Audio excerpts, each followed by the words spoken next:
예, 이사하고 나서 이제 계시록 말씀을 이제 좀 나누게 되네.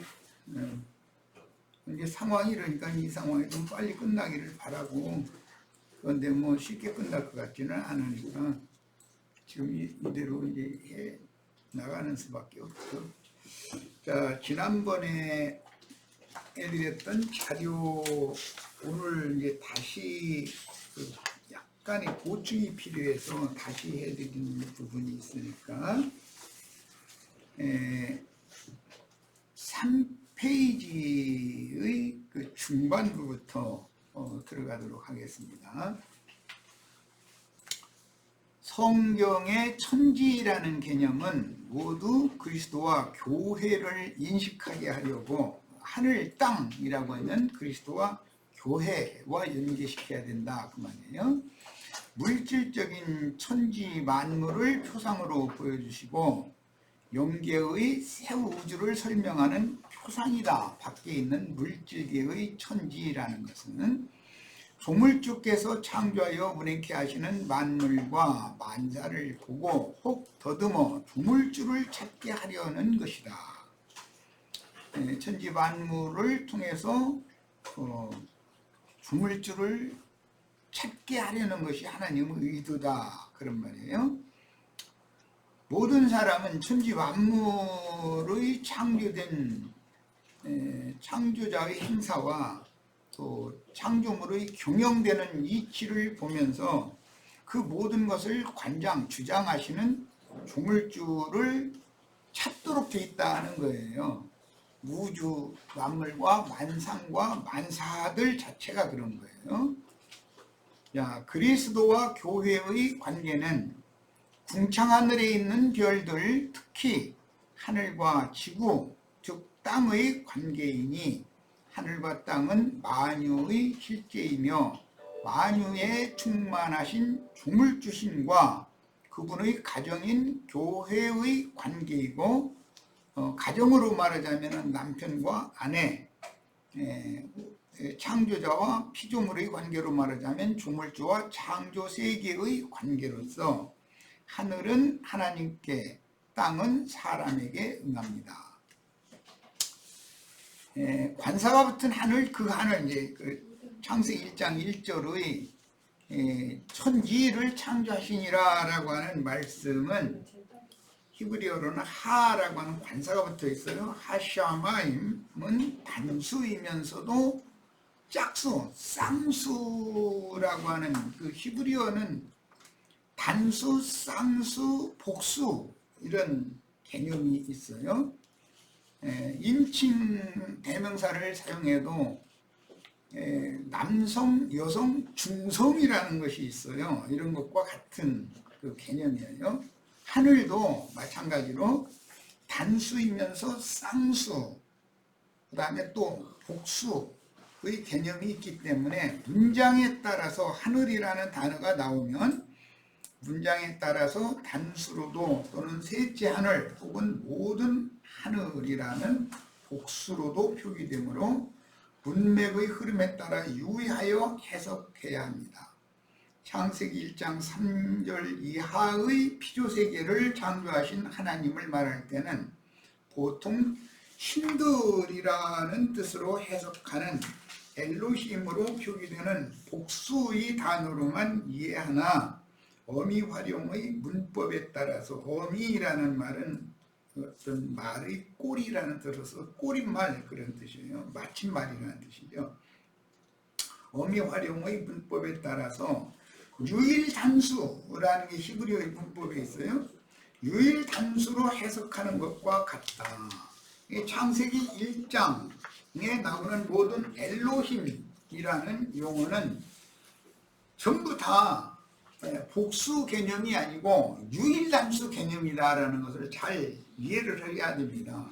그런데 이제 이런 것을 너무 이게 등한히 또는 소홀히 또는 간과하려는 그런 조류가 너무 흘러가고 있는데, 엘로힘이란 부활이요 생명이신 그리스도, 즉 유일하신 하나님의 말씀이 대속 제물인 육신의 모양을 입은 인자의 몸으로 세상에 오셔서, 하나님이 그렇다고 두 분이 된 것이 아니고 한 분 하나님, 말씀이신 하나님이 육신의 모양으로 자기 땅 자기 백성들에게 찾아오신 상태다 이 말이에요. 한 분 하나님이에요.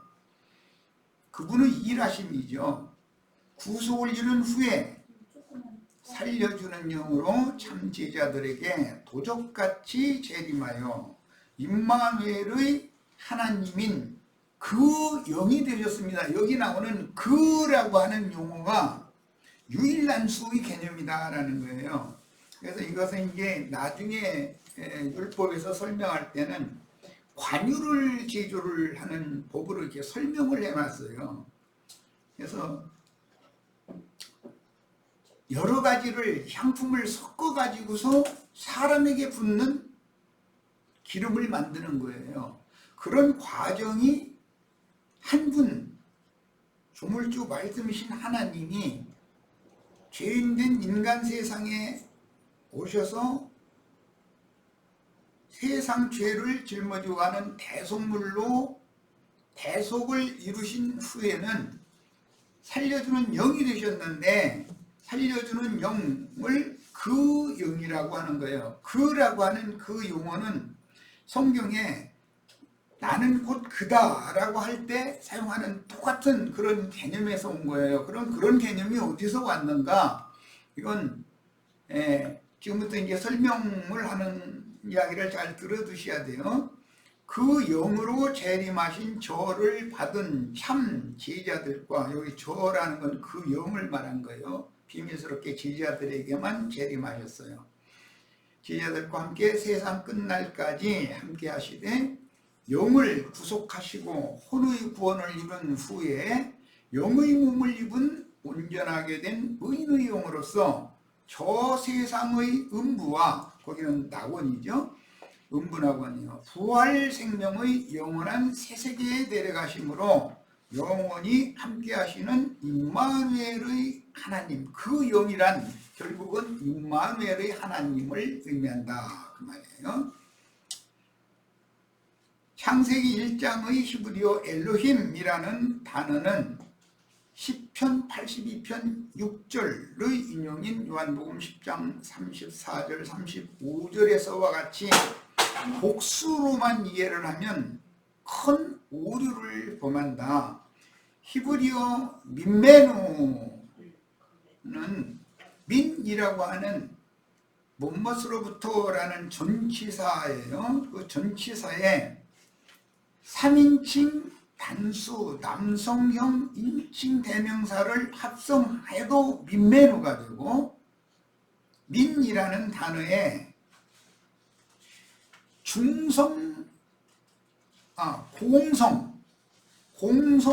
복수 인칭 대명사를 합성해도 민메누가 돼요. 그러는데 공성 복수를 합성하면, 민에 합성하면 똑같은 엘로힘이라는 말이 복수 개념의 엘로힘이고, 3인칭 단수의 남성형 인칭 대명사를 합성하면 그라고 하는 정관사를 붙이는 거예요.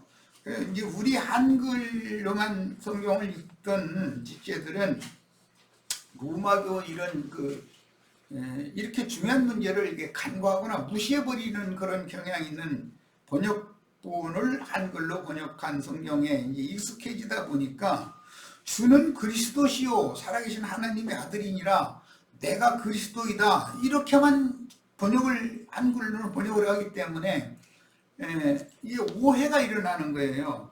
반드시 거기에는 그라고 하는 더라고 하는 관사가 붙어요. 주는 그 그리스도시요, 나는 부활이요 할 때 거기다 그라고 하는 관사가 붙어요. 그리스도의 부활과 심판의 부활에 참여하는 자들의 부활은 전혀 개념이 다른 거예요. 생명이라고 하는 것도 육신의 생명과 영원한 하나님의 생명은 개념이 다른 거예요. 거기에 생명도 나는 생명이다 할 때 그라고 하는 관사를 붙여요. 이것은 창세기 1장의 용법에서부터 계속 나오는 말이다 이거예요. 이런 기본 원리를 아셔야 됩니다. 이런 걸 무시해버리고 단수 복수 개념 이런 걸 무시해버리는 그런 성경에 익숙하다 보니까 이런 가르침은 너무나 당연한 가르침인데도 이런 걸 가르치면은 그건 못 듣던 얘기다 이러고 안 들으려고 그래요. 왜 그러냐? 로마교의 삼위일체 교리에 너무 세뇌당해 있기 때문에 그래요. 하나님이 한 분 하나님이 당신의 선하신 뜻을 이루기 위하여 사람으로 오셔서 죄가 돼서 구속을 위하여 대속물로 죽임을 당하시고 장사되신 후에 다시 죽은 자들 가운데에서, 여기 죽은 자들이라는 건 첫 아담 세계에 있는 모든 인간들을 말하는 거예요. 영적으로 죽은 자들이다 이게. 그 중에서 맨 처음으로 생명의 능력과 권위를 가지고 부활하셨어요. 그래서 나는 그 부활이요, 나는 그 생명이다 이렇게 말씀하신 그런 의미에 대해서 우리가 정확하게 이해를 할 필요가 있어요. 한글 성경만 읽다 보면은 그런 표기에 대해서 이해가 안 되는 거예요. 왜 여기에 그 영이라든지 나는 그 그리스도, 뭐 주는 그 그리스도 이런 말이 왜 그라고 하는 관사를 꼭 붙이는가, 이런 거에 대해서 정확하게 이해를 해야 돼요. 자, 문장의 꾸림말인 어미, 3인칭 남성 단수와 합성된 단어의 민맨 형식의 문장인 창세기 1장의 엘로힘은 모두 절대관사인 그 하나님, 즉 창조의 근본이신 그리스도라는 개념이다. 창세기 1장에 나오는 엘로힘, 하나님이라는 용어는 창조의 근본이신 그리스도라는 뜻이란 말이에요. 하나님이. 자, 그래서 번역도 그런 번역을 할 때 그라고 하는 관사를 반드시 붙여야 된다고 하는 의미를 알아야 되고, 절대 관사로 해석을 해야만 성경의 의도와 일치가 되는 것입니다. 그러므로 창세기 1장에 반복되는 엘로힘이라는 용어를 시편 82편 6절과 같은 복수 개념의 엘로힘으로 해석하면 그 그리스도와 그리스도인들이라고 하는 개념이 무너지고, 하나님의 형상이신 그 그리스도와 그리스도의 형상을 이루어야 할 구속받은 많은 인간들, 많은 하나님의 아들들과 독생자의 관계가 무너져 버린다는 거예요.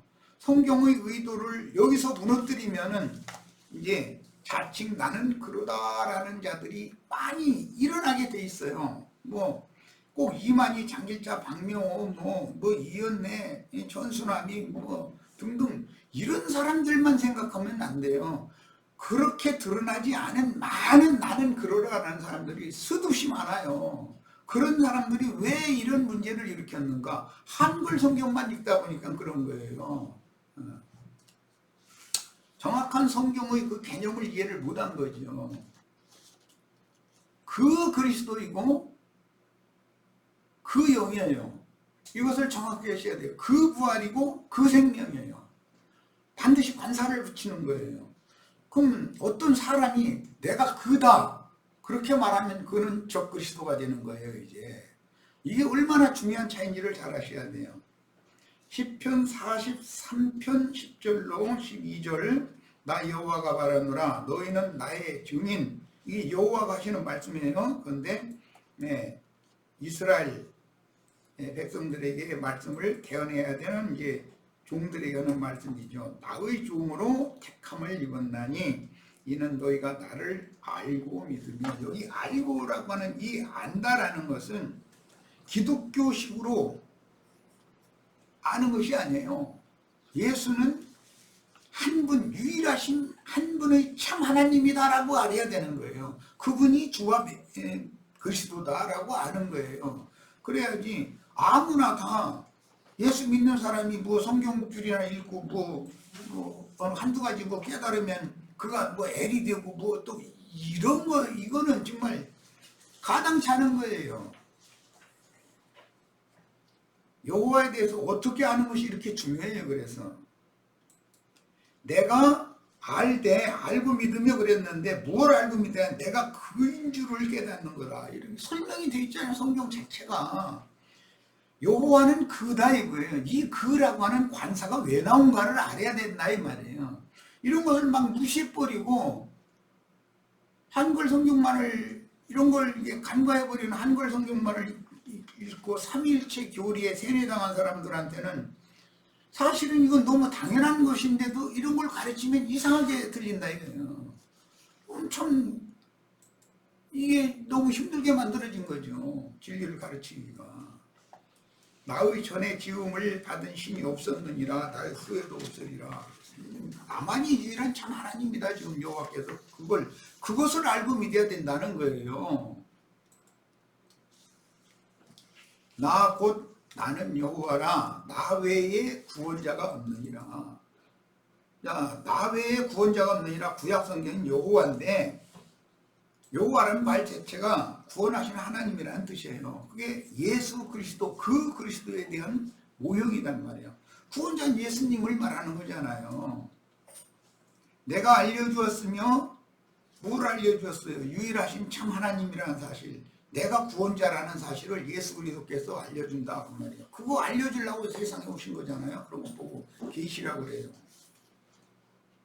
구원하였으며 보였고 너희 중에 다른 신이 없었나니 그러므로 너희는 나의 증인이요 나는 하나님이니라 여호와의 말씀이니라. 그래서 여기 나는 곧 그다 라고 할 때 그 그라는 용어가 왜 나오는지를 지금 설명하는 중이에요. 이사야 41장 4절 이 일을 누가 행하였느냐 누가 이루었느냐 누가 태초부터 만대를 명정하였느냐 나 여호와라. 태초에도 나요 나중에 있을 자에게도 내가 곧 그니라. 여기도 그라고 하는 관사가 있어요. 이 나는 처음이요 나중이며 시작이요 끝이요 알파요 오메가요. 이 예수님이 계시록에 이 말씀을 자신에게 적용했잖아요. 마가복음 14장 62절 예수께서 이르시되 내가 그니라. 이게 유대교 대제사장들이 흔히 말하는 유대교의 공회 앞에 붙잡혀가서 네가 하나님의 아들 그리스도인지 우리에게 말해라 하니까 답변하신 말이에요. 내가 그다. 여기 그다라는 말은 관사가 창세기 1장의 엘롬이라는 용법에서부터 계속 나오는 용어다라는 걸 이해하고 있으셔야 돼요. 그냥 예수님이 지어내서 하는 말이 아니에요. 인자가 권능자의 우편에 앉은 것과 하늘구름을 타고 오는 것을 너희가 보리라. 요한복음 8장 23절로 24절 예수께서 이르시되 너희는 아래에서 났고 나는 위에서 났으며 너희는 이 세상에 속하였고 나는 이 세상에 속하지 아니하였느니라. 만물 위에 계신 분이죠. 창조자니까 만물의 조물주인데 그러므로 내가 너희에게 말하기를 너희가 너희 죄 가운데서 죽으리라. 너희 죄라는 건 그런 뭐냐?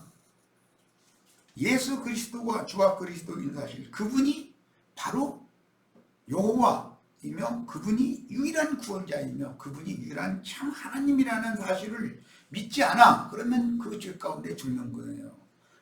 자기 죄 가운데 구약 성경에는 자기 죄 가운데 죽는다 이렇게 표현했어요. 그럼 그 자기 죄라는 게 뭐냐? 인간들의 죽을 수밖에 없는 죄라는 건 뭐냐? 생명이신 주님을 영접하지 않는 죄예요. 그럼 이미 죽어 있는 것이고 그냥 영원한 죽음에 들어가는 거예요. 인자 예수는 대속을 위한 죽음을 위하여 오셨고 믿지 않는 이들은 이미 죽어 있는 중이고 죄 가운데서 죽는 거예요. 불신의 죄를 말하는 거예요. 불신. 너희가 만일 내가 그인 줄을 믿지 않으면 이거를 안 믿으면 죽는 거예요. 자기 죄 가운데 죽는 거예요. 너희 죄 가운데서 죽으리라. 그러면 인간들이 죽을 수밖에 없는 죄라는 게 뭐냐? 예수 그리스도 그분이 바로 그라는 것을 믿어야 된다. 이 그라는 용어는 창세기 1장의 엘로힘에 계속 나오는 용어다. 이걸 아셔야 돼. 요한복음 18장 5절로 6절 예수께서 그들에게 내가 그은이라. 예수를 체포하러 온 사람들에게 예수님이 하시는 말씀이에요.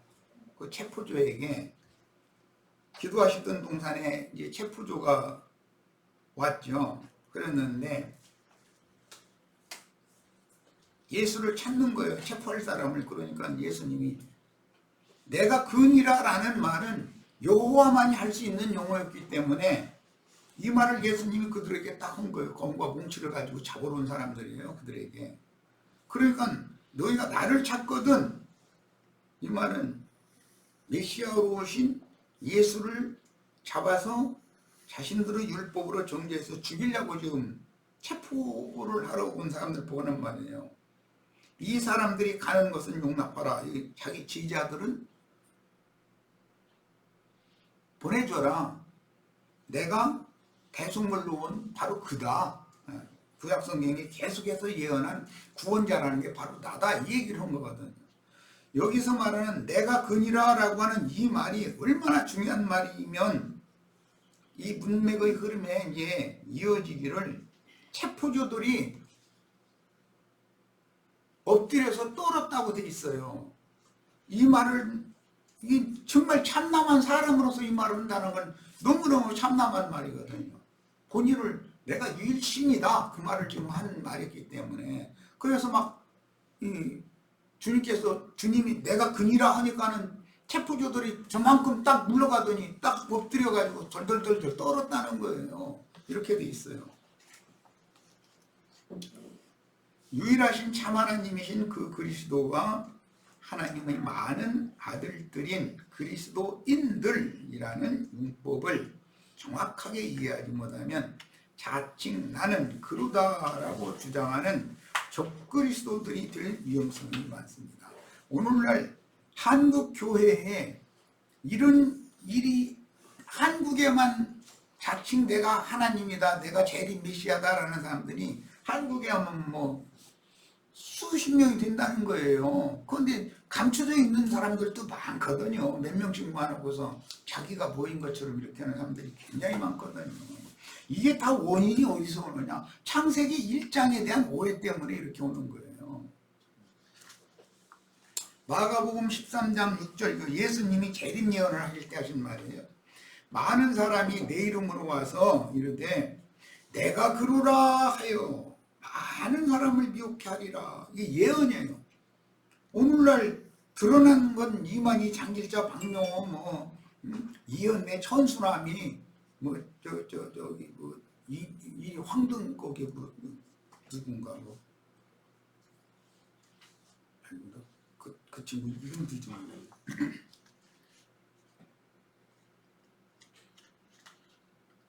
이건데 치악산 누가복음 21장 8절에도 가라사대 미혹을 받지 않도록 주의하라. 뭘 미혹하나 많은 사람이 내 이름으로 와서 이르되 내가 그로라 한다는 거예요. 이 그라는 이 유일단수 정관사의 용법에 대해서 이해가 없는 사람은 이런 말씀을 읽어도 그냥 벌거든 거예요. 이게 얼마나 중요한 말씀을 예수님이 하셨는지에 대해서 관심이 없는 거예요. 뭐 그런 사람들 이단들이 나온다는 말이겠지. 이러고 넘어가 버리는 거예요. 무지해서 그래 그게. 내가 그러라 하며 때가 가까웠다 하겠으나 저희를 쫓지 말라. 골방에 있다 해도 광야에 있다 해도 가지 말고 따르지도 말아라. 이렇게 말씀이 이어지고 있어요. 그 그리스도인 주님은 말세 예언을 하실 때 말세에는 거짓 그리스도들과 거짓 선지자들이 많이 일어나서 큰 이적과 표적, 이적과 기사를 보이며 나는 그러다라고 택하신 자들을 미혹한다 그랬어요. 불택자들을 미혹하는 것이 아니에요. 택하신 자들, 나름으로는 예수 열심히 믿는 사람들이에요. 성경 출애 읽은 사람들이고 여기저기 막 말씀 없나 싶어서 찾아다니고 그런 사람들 딱딱 찾아서 우는 사자와 같이 마귀가 잡아삼켜버리는 거예요. 그래가지고 결론적으로는 나는 그러다 라고 인식을 시켜버리는 거예요. 말씀을 잘 가르친다는 사람들 치고 결론에 가면 벌써 싹이 딱 처음에 보면 싹이 보여요. 결론이 그 사람 어디에 가느냐면 자기가 우상이 되는 쪽으로 가는 거예요. 자기가 신노릇을 하려고 하는 거예요. 그럼 그게 멸망이 가증한 것이 서지 못할 것의 선 상태거든요. 그것을 보고 나와야 되는 건데 그걸 보지 못하도록 눈을 가리는 역할을 하는 것이 뭐냐, 삼위일체 교리라는 거예요. 삼위일체 교리에 입각해서 성경을 번역을 해버리다 보니까 그 틀에 맞춰서 성경을 번역하다 보니까 성경의 본래의 뜻이 다 왜곡되어 버리는 거예요. 이것을 바로잡는다는 게 쉬운 일이 아니다. 우리 사명이 얼마나 중요한지를 아셔야 되겠어요. 나는 그러다라고 택하신 자들을 미혹할 것이며 그리스도가 여기 있다 혹은 저기 있다 할 것이나 너희는 믿지 말라고 다니엘의 예언으로 경고하셨습니다. 멸망에 가증한 것이 거룩한 것에 선 것을 보거든. 이 말을 강대상에 서서 지가 금송아지 우상으로 설라고 한다 이 말이잖아요. 그 봐야 되거든요. 그런데 그게 삼일체 교리, 예정론 교리, 11조와 헌물 또는 사람이 손으로 지은 건물을 교회 신전이라고 그러고 거기에 대회로 모여서 하나님을 예배한다고 이렇게는 종교의식을 행하는 이런 것이 신앙의 전부라고 생각하고 있는 그렇게 세뇌당한 사람들한테 그것을 무슨 재질로 이걸 다 가르치냐 이거예요. 그럼 완전히 멸망으로 가는 길인데 기독교 교회 사람들이 오늘 나가는 이런 강론 말씀을 들으면은 돌 들고 달려들어 나를 치려고 그럴 거 아니에요. 자기네들이 쓸 차례가 없어져 버리는 거잖아요. 성경에는 모든 하늘과 그 하늘이라는 단어가 대별되는데 그 하늘이라는 말이 이 하늘에 관사를 붙이는 게 얼마나 중요한지 알아요. 이게 히브리서 9장에 나오는 말이에요. 그 하늘에 들어가셨다 이렇게. 자, 그런데 왜 하늘에 관사를 붙이냐, 그라고 하는 관사를 왜 붙이냐 이거예요.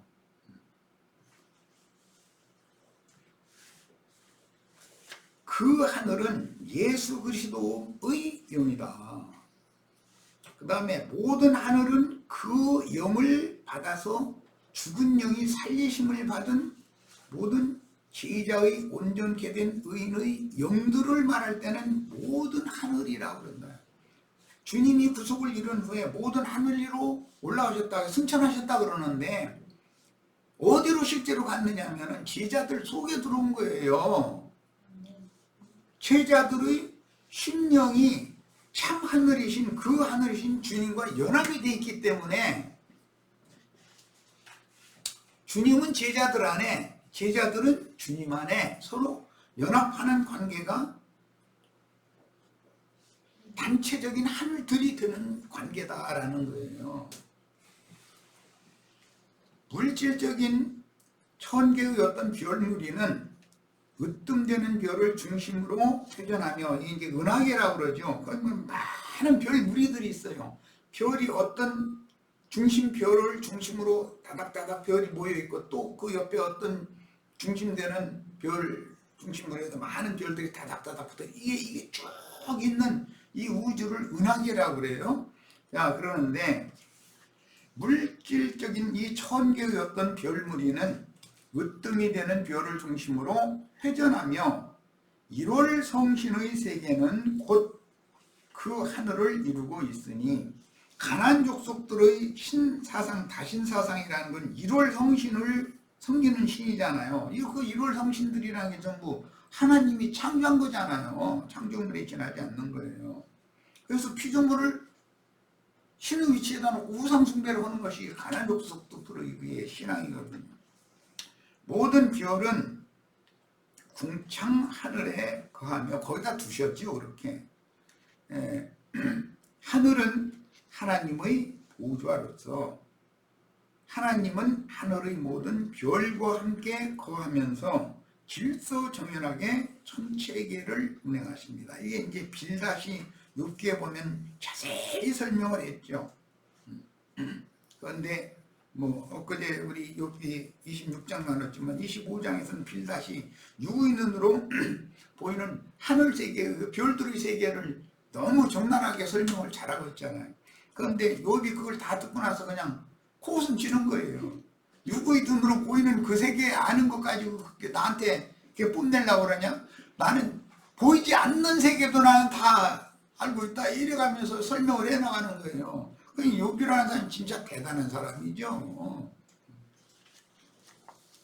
창세기 1장 1절 태초에 하나님이 그 하늘들과 그 땅을 창조하시니라.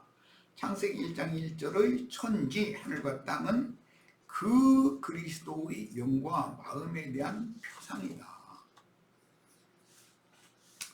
이어지는 창세기 2장 3절까지는 쭉 같은 맥락이었고 2장 4절 이하에는 엘로힘 하나님이 아니라 여호와께서 아담과 이제 관계를 맺는 말씀으로 이어지는데 2장 4절에는 창세기 1장 1절처럼 태초에 하늘들과 땅을 창조하셨다고 되어 있지 않고 땅과 하늘들을 지으실 때 또는 만드실 때의 대략이 이러하다라고 말씀이 딱 바꿔져 버려요.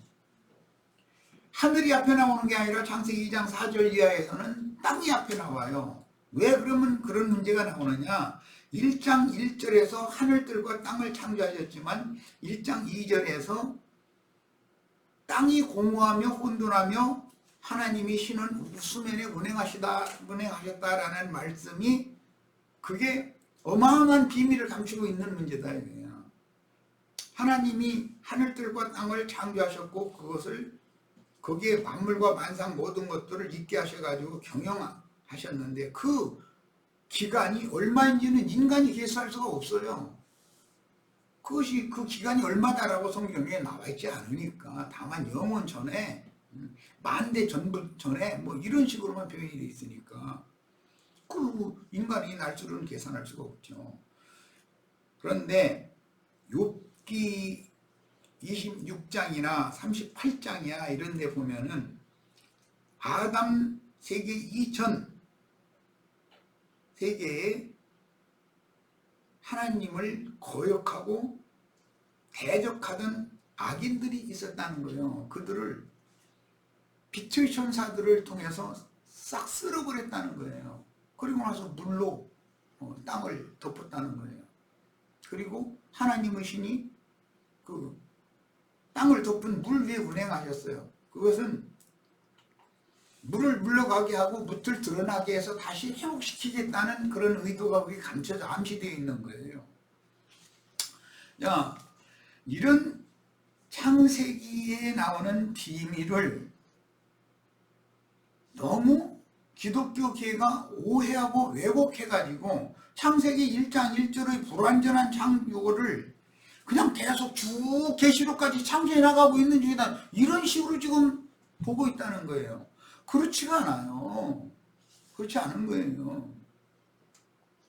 하나님이 창조한 세계에 존재하는 생물들이 하나님을 경외하지 않고 하나님을 거역하고 단체적으로 대적할 때 하나님은 오래 참고 기다리셨다가 한꺼번에 쓸어버리시는 날이 와요.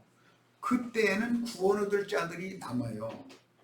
그래서 첫 아담이라고 하는 것은 다 쓸어버리고 심판하시는 중에서 한 사람 아담에게 은혜를 입혔다라는 뜻인 것이지 아담이 최초의 사람으로 창조된 무슨 유인원이다 그 말이 아니단 말이에요. 그런데 이런 것을 오해하는 거예요. 기독교계가. 그 인간 창조라는 것이 인간이 6,000년밖에 안 됐다 이러고 있는 거예요. 그러면 그게 얼마나 황당한 말이에요.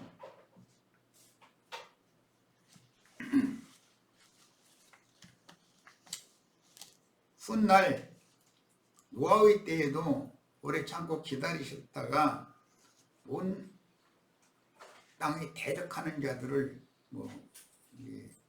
네피림들이라고 그랬는데 자칭 큰 자들이 막 많이 일어나는 거예요.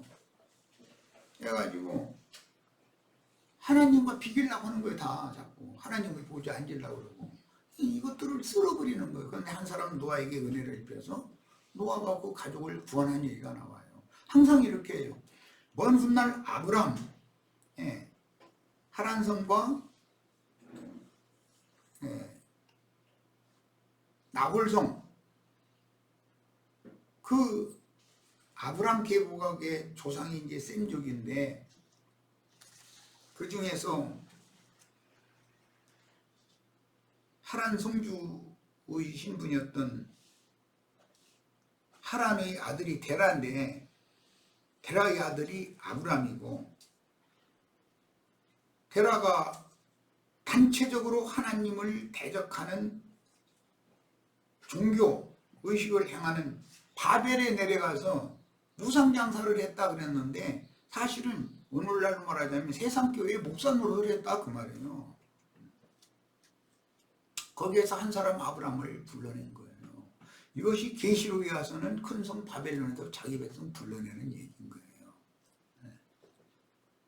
이렇게 하나님은 오래 참고 기다리시는 중에 죄악이 정수리까지 차면 그동안에 하나님의 군대를 예비하셨다가 하나님의 군대를 보내가지고 죄악이 관영한 악인들을 싹 쓸어버리는 거예요. 그리고 그 땅에 하나님의 나라를 세우고 신전과 왕궁을 세우고 해서 하나님의 나라를 경영하게 하는 거예요. 이게 하나님의 반복되는 우주 경영의 이치예요. 자, 그 다음에 히브리어 이제 이 하샤마임이라는 하늘은 쌍수, 쌍이라는 말은 우리나라 말로는 짝이라는 말이죠. 백필. 그 천지라고 하는 것은 모세에게 계시할 때는 성전의 네 겹의 휘장으로 덮여 있는 성소와 지성소 부분을 의미한 말이었어요. 그러니까 우주에 대한 상징이 성전인 것이죠. 예수 그리스도가 우주 만유의 실상은 예수인 거예요. 실제로는 예수 그리스도인 거예요. 자, 그 참성전이신 예수님은 껍데기는 사람의 몸을 입고 있었지만 그 속사람 영과 혼은 영원 세계를 유업으로 주시는, 유업으로 먼저 아버지께 받은 예수 그리스도 영과 혼이라고 하는 것은 영원 세계의 새하늘과 새 땅에 대한 표상이다 이 말이에요. 그래서 성전으로 이렇게 계시를 했어요. 하나님의 성전은 하나님의 임재처소예요. 그래서 하늘은 나의 보좌요 라고 말을 하면 성전의 성소와 지성소, 특히 구약성경에는 지성소와 하나님의 보좌가 거기 있잖아요. 지성소 안에 속죄소라고 하는 하나님의 영광의 보좌가 거기 있는 거예요. 그런데 예수님이 하늘과 땅이 분리되어 있었던 것을 합치시키러 온 거란 말이에요. 새 하늘과 새 땅을 하나 되게 만드는 거예요. 그리스도 예수 안에서 통일시키러 오신 거예요. 그래서 성소와 지성소가 하나가 되게 하기 위해서는 위로부터 휘장이 찢어져야 돼요. 그러면 성소와 지성소가 하나 되는 거예요. 그러면 영과 혼이 나눠져 있다가 영혼이 하나가 되는 것과 같은 이치예요. 이것은 짝이라는 것은 영과 혼은 짝이다 이 말이에요. 예수님의 영과 예수님의 혼은 짝이에요. 그런데 그것이 표상으로 나타난 것은 한 남자와 한 여자는 짝이다 이거예요. 혼인을 통해서 대필 관계예요. 그것을 쌍이라고 그래요. 쌍. 그런 수가 있다니까. 수 개념이 그런 수가 있어요. 기수도 있고 서수도 있는데 쌍수라는 수가 있어요. 자, 그 다음에 히브리어의 하에레츠, 그 땅이에요. 부활하신 그리스도의 신령체를 상징하는 첫 아담의 육신적인 몸은 죄와 사망의 몸이니 저주가 임한 땅이나 승천하신 자인 그리스도의 몸은 신령한 새 몸이다. 그러니까 새 땅의 실상이 되는 것이다. 예수님은 영과 혼의 속사람이 온전케 되어지면 육의 몸이 소멸되어지고 후패되어지고 낡아지는 동안에 속에 새 몸을, 영의 몸을 덧입는다. 그래서 영혼 몸 전체가 완전한 영광에 들어가는 것이 전인 구원이다. 이게 완전한 구원이다 이 말이에요. 남자와 여자가 상호의 거처인 부부가 되면 천지가 상호의 처소이듯이 창조물의 동류가 짝을 이룬 수이며, 반드시 동류가 짝을 이루어야 되는 것이, 종류가 다른 것과 짝을 맺게 하지 말라는 것이 하나님의 율법이에요. 절대 그걸 못하게 돼 있는 거예요. 그리고 두 재료로 직조한 옷도 입으면 안 돼요. 그건 영적인지 육적인지 구분이 안 되는 그런 옷을 입으면 안 되는 것이에요. 하늘들이라는 쌍수는 모든 피조물의 근원인 예수의 영과 혼이 항상 함께하는 한 쌍의 짝이라는 뜻이니, 천지는 창조자의 처소인 성전의 지성소, 셋째 하늘과 성소, 둘째 하늘로 상징이 되지만 마당까지 합치면 지성소는 셋째 하늘이 되는 것이죠. 그런데 육의 마당은 버리는 것이고, 위로부터 오는 그 새 영적인 몸으로 성소와 지성소를 덮는 새 장막을 입혀놓는 거예요. 이것이 성경이 말하는 구원입니다. 자, 시간이 내가 첫 시간 여기까지 해서 마칩니다. 잠시 쉬었다 이어나가겠습니다.